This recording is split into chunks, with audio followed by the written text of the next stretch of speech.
Jess Morgan French tōku ingoa, and welcome to our webinar. This is webinar 1 of 4.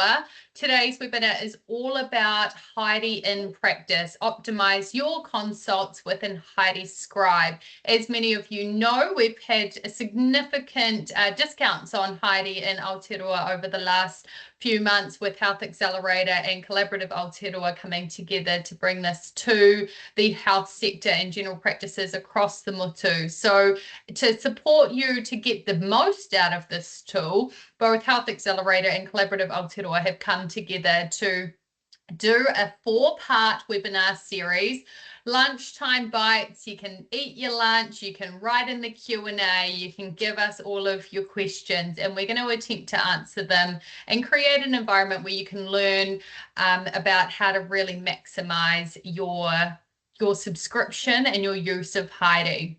I'm going to kick us open today with a karakia, and then I'm going to introduce you to Dr. Tom, who's here to share with us lots of his learnings from using Heidi within his practice in Gisborne.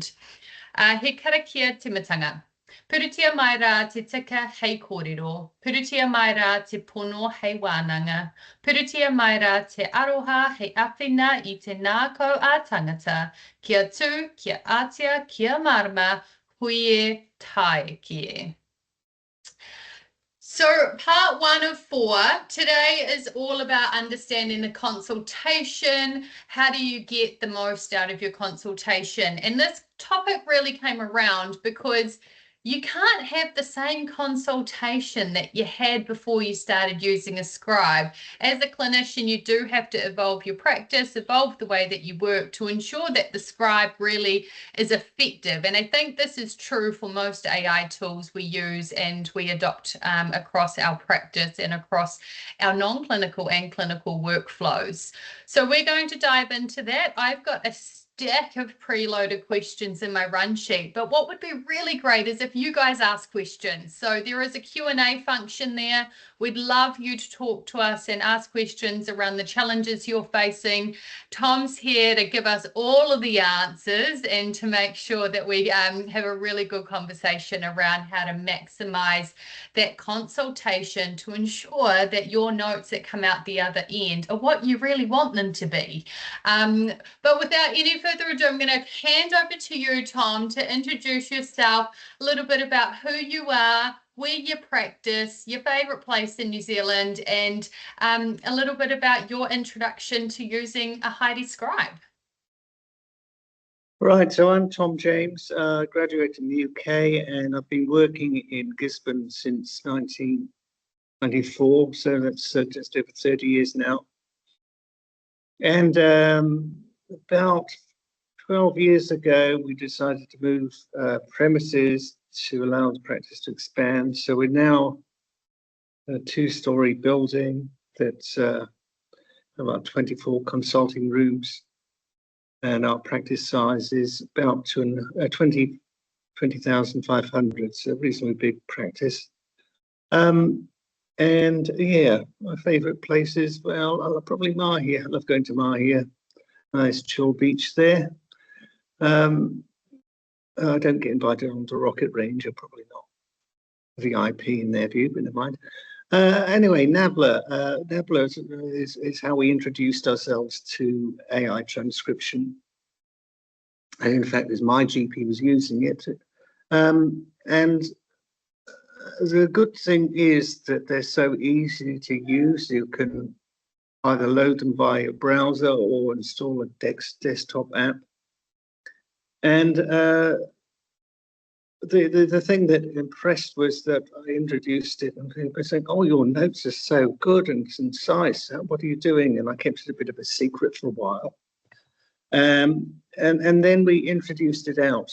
And it's one of those things that, you know, most changes in general practice, you get people complaining and say it's not as good as the old way. But this is the first project we've implemented where it's been universally raved about.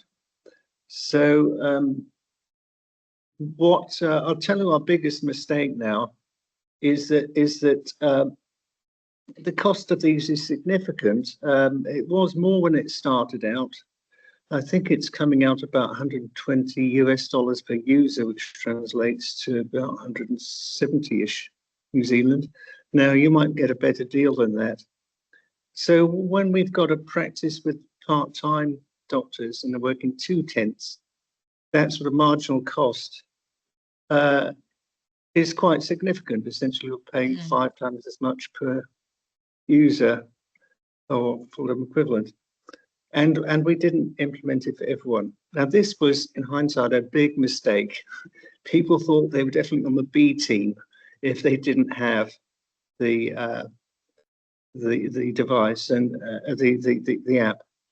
Now, what happened was that well, various people had tried out evaluation versions of Heidi, and they came at a sharper price. So we thought, let's go again and let's just put everyone on Heidi, and those who are keen can use it, and those who can't can hunt and peck their way through the keyboards like the last 3 decades or so. So that's how we started out. Our notes are now crisp. I'm not going to give anyone a webinar on how to use Nabla or Heidi because evaluation versions are free and it's best to play with it a bit. I think it will be self-apparent what it can do for you. So, like, questions? Yeah. Yeah, I think that's a really good introduction into how you got into it. And I love your advice there around not segmenting the team out and having the A team and the B team and ensuring that a tool like Heidi doesn't impact your culture within your team. So really good advice there for anyone that hasn't yet gone on the journey. And that's, I think, what also has come out of this new pricing with Heidi has created a bit of equity across the care team so that everybody can get a license through the ESU pricing opposed to just some people within the care team. So really good reflection there.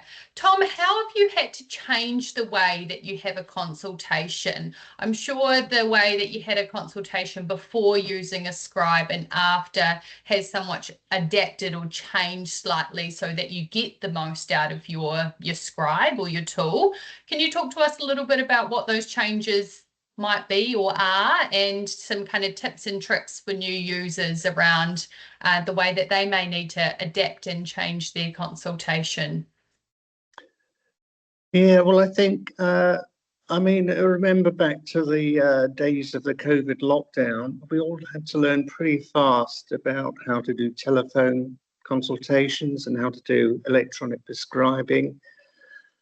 And I think the change in consultation style is probably less than either of those, to be honest. I confess now that during COVID, when people were wearing masks, I realized that I was lip reading more than I thought I was. So I got some hearing aids. But the thing is with it transcribing in real time in front of your face is that if the patient says something, you can actually pick up on it. So it's actually an aid communication patient to doctor. And the other way around, because you're spending more time speaking eye to eye, not hunched over the computer like a court stenographer. And yeah, I think it's been good. Most people, I don't get any comments on it now. I'll tell you what, I've been sailing a little bit close to the wind, just advising people we are transcribing. And I got my son to devise a poster to put in every room, just a cartoony people talking to each other and saying AI transcription is in progress. So you could do the proper way and explain at the beginning of any consultations, but who knows? I mean, I think I think the bigger deal is not keeping accurate notes and having poorer communication skills with your patients. So go hang me if that's the wrong sort. I don't think there's a right or wrong way, Tom, but yes, consent's really important. And there's multiple ways of doing that, like Tom's just described, having notices around the practice or posters around the practice, getting reception to help with some of the consenting when the patient arrives at the practice. And then again, in the consultation, there's ways in which you can be prompted to ensure that consent is being completed.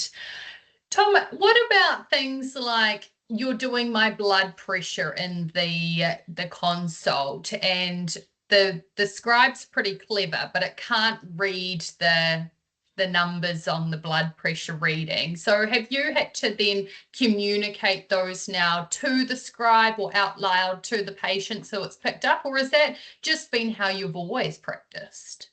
Well, you picked up on another slight positive, is that if you do a commentary on explaining what you're examining and say, I'm examining your abdomen now and there's no enlarged liver or kidneys or spleen and no masses, you're explaining to both the patient and transcription at the same time. So in fact, they call it when you're trying to get toddlers to listen to you. They call it positive attending. So you do some positive attending to the patient and the transcription picks it up. So that's a subtle thing, but I think it's a winner. One thing I should say that they're talking about having integrated ones which go directly to the patient's PMS, patient management system. I think it's important to have it standalone so that you look at your note when you're finished and you just make sure that it is what you meant it to be, to give that pause before it goes into the note. So sometimes it gets it wrong. It's amazing that you're talking about, I don't know, materia non-medica, and none of it gets transcribed. It's quite amazing. You can wobble on about your hobby horses, you know, fishing or camping or something, and usually it gets filtered out, which is pretty good.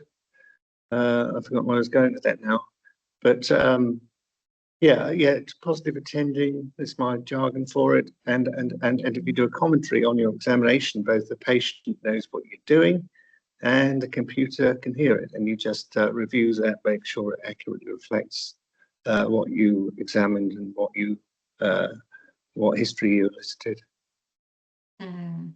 Beautiful. Thanks, Tom. I think I learned something there around how to communicate to my toddler.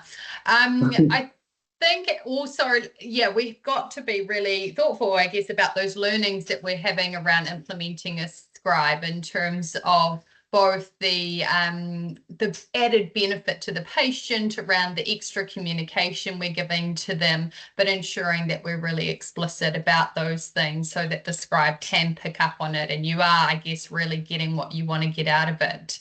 You touched on something there, and I'd love you to go into a bit more detail, the reviewing of the note. So we've now done the consultation, the patient's left the room. What's your process for reviewing that note and pasting it into the PMS? Well, yeah, there's a kind of a transcribe button, so that gets you to transcribe the audio thing, which wasn't stored in an offsite facility. Anyway, it's got all the privacy boxes ticked, but you never listen to the audio again, but you can look at the raw transcript and then it does its magic and turns it into organized notes. Now there's several settings for this. I go for SOAP format, subjective objective assessment plan, and I put it on brief. You can have brief, detailed, or Goldilocks in the middle. And I keep it brief because the thing is, if your notes are too long, the next person to review them has to scroll through it and it wouldn't hit them in the face what the main meat of the consultation was. So firstly, I try and keep it brief. Secondly, yeah, you just make sure that it's captured what the essence of the consultation was. sometimes what you find was, oh yeah, we talked about that, didn't we? And you might have to send them a text after consultation to say, oh yes, I forgot your blood pressure pills, I'll send it to you. But it gives you a chance to recapture your thoughts. But it does take sometimes, it depends probably on how busy all the servers are. Sometimes it's ready for you in 10 seconds, sometimes it's more like 60, which seems a long time if you're running half an hour behind to start with. But overall, even if you're doing handwritten notes, the number of times you do an ACC form and you got the wrong side limb, you know, the stop and pause and review before you file is a good idea, whether it's transcribed or typed out by hand. Yeah, great. Some good learnings in there for people. So you're just using the SOAP template that's in the Heidi Health Library. You haven't created your own template? No, I haven't. No. Yeah, to keep it simple, and then if your team needs some help along the way, you don't have to worry about what fancy settings you've got to. But I mean, I think brief, because one of the early complaints was that you could never see what the crux of the consultation was because it filled up 2 entire screens. Yeah. So. Great. No, really good. Good advice there, Dr. Tom. In terms of there's been a bit of, I guess, critique, I would say, out in the system around the review of notes, where some clinicians are saying when they're writing the notes, that's where kind of a lot of their thinking happens in terms of the consultation. And so when they're just reviewing, maybe skim reading the note in Heidi before bringing it over into the PMS, some of that doesn't happen. I think everybody learns differently, and that might be true for some, but do you have any kind of reflections of how it's changed maybe your mental load, having the transcription there opposed to having to write or type out every word? Yeah, but when I first started using it, I thought, oh, it's really clarified my thoughts anyway. It sorted out all the things, because you often go backwards and forwards over things and people circle back over something talked about earlier. And I said to my colleagues, it's a bit like taking Ritalin. and he said, it's funny you should say that, Tom, but never mind. I call it a superpower. But I mean, yeah, it does reduce cognitive load, and in a sense, my slight hearing impairment also increases cognitive load. So that also addresses that to some degree. The thing is that, of course, you'll see ads popping up on YouTube and things. Once they know you're a doctor, there'll be Heidi. So you can either use it to speed up your consultations and reduce admin time, or you can be slightly perfectionistic and use it to supercharge your consultation, so you get more detail and you think about more things in your allotted time. So, yeah, to be honest, I probably have got perfectionistic tendencies, and I probably use the time to cover more issues in the slot rather than just speed the slots up. So I think that's a plus or negative. I think it's overall a plus, but it's not. I'm not sort of sipping wine in a hot tub at 5 o'clock. That's for sure. It's created some capacity, but not all of the capacity. Yeah. Nice. Rachel's got a question. When scribing the blood pressure, weight, height, etc., she normally uses the little / before any of these when typing the notes, so that they then drop into the measurements within the PMS.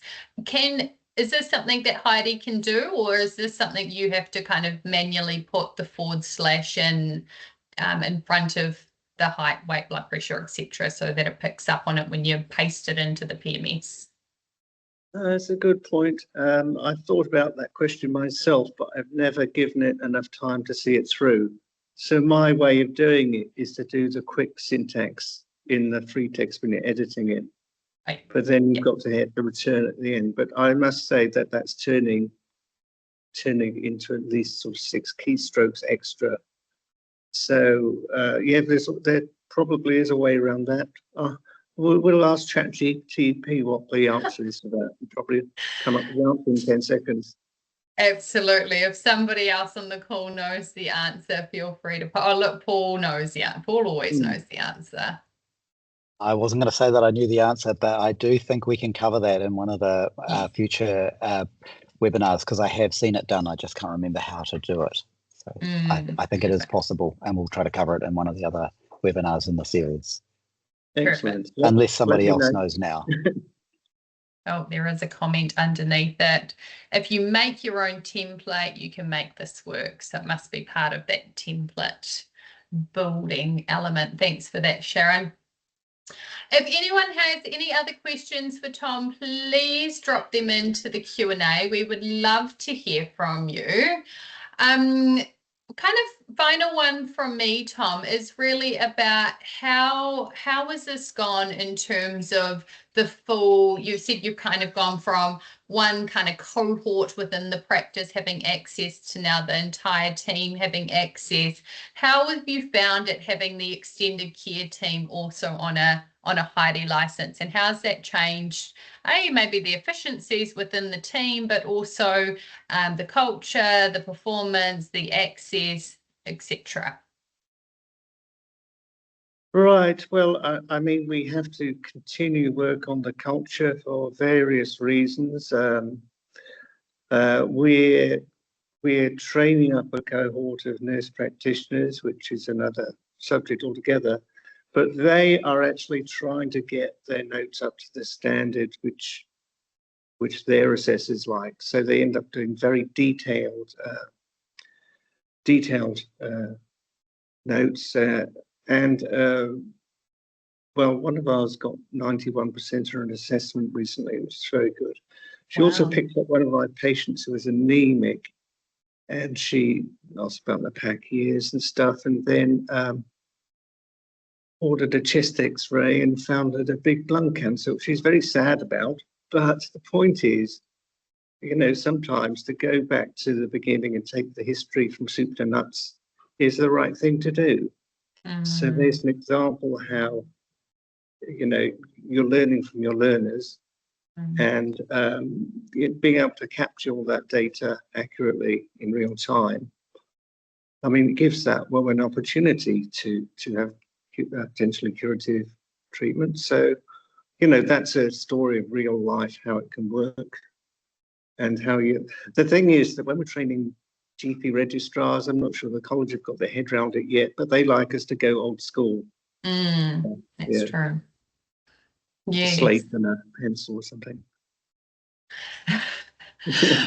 Oh, hopefully not that old school, Tom, but yes, we look forward to seeing that evolve as our new graduates are going to be so much more adverse in AI and all of the AI tools, aren't they, with that all coming through in their training and right from the beginning of their careers. So there is no doubt going to be some changes to that as we go through. Great. So, team, we're going to wrap it up there. That is coming to the end of our first Lunchtime Bite series with Collaborative Aotearoa and Health Accelerator coming together to deliver you these little snippets. We've chosen GPs like Tom who are just like you. They're just normal GPs out in the sector using these tools to enhance their work. And just thank you so much, Tom, for bringing the reality of being a GP into our webinar series today. I think it was really insightful having you. No kind of, you know, working for Heidi expert, you're just a user of the tool, kind of getting it done. So it was great to have that real grassroots, this is how we do it in practice and what it looks like to kick us off in our webinar series. We have 3 more webinars coming to you over the next 3 weeks. Paul and I are going to tag team in hosting these, so Paul gets the pleasure next time to take you through. If you haven't already registered, make sure you do that today. The next session will be focused all around how to use kind of the other features within the Scribe. So how to create a referral letter and how you can use some of the new and exciting features that are coming up. The third session will cover the use of bilingual words and nature within the tool and how you can use that to enhance your consultations with people that may be dropping in some te reo words or some Pacifica words into your consultation.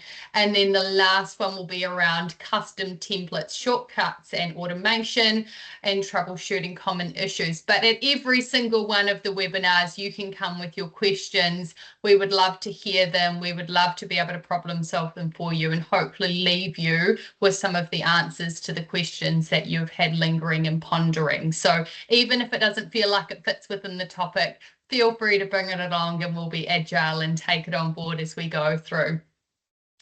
Thank you so much, Tom, for coming along all the way from Three Rivers in Gizzy. It's always great to have someone from the coast come and join us. I hope your day is just as beautiful as it is here in Northland. And I'm going to wrap us up, team, with karakia whakamutinga. Whakamaua te kōrero, whakamaua te wānanga, whakamaua kia rangi nui e tu iho nei, whakamaua kia papatuanuku e taku tō aki nei, whakatina ki te tumu o te maramatanga kia tina tina, huie tae kie. Ka ki te koutou.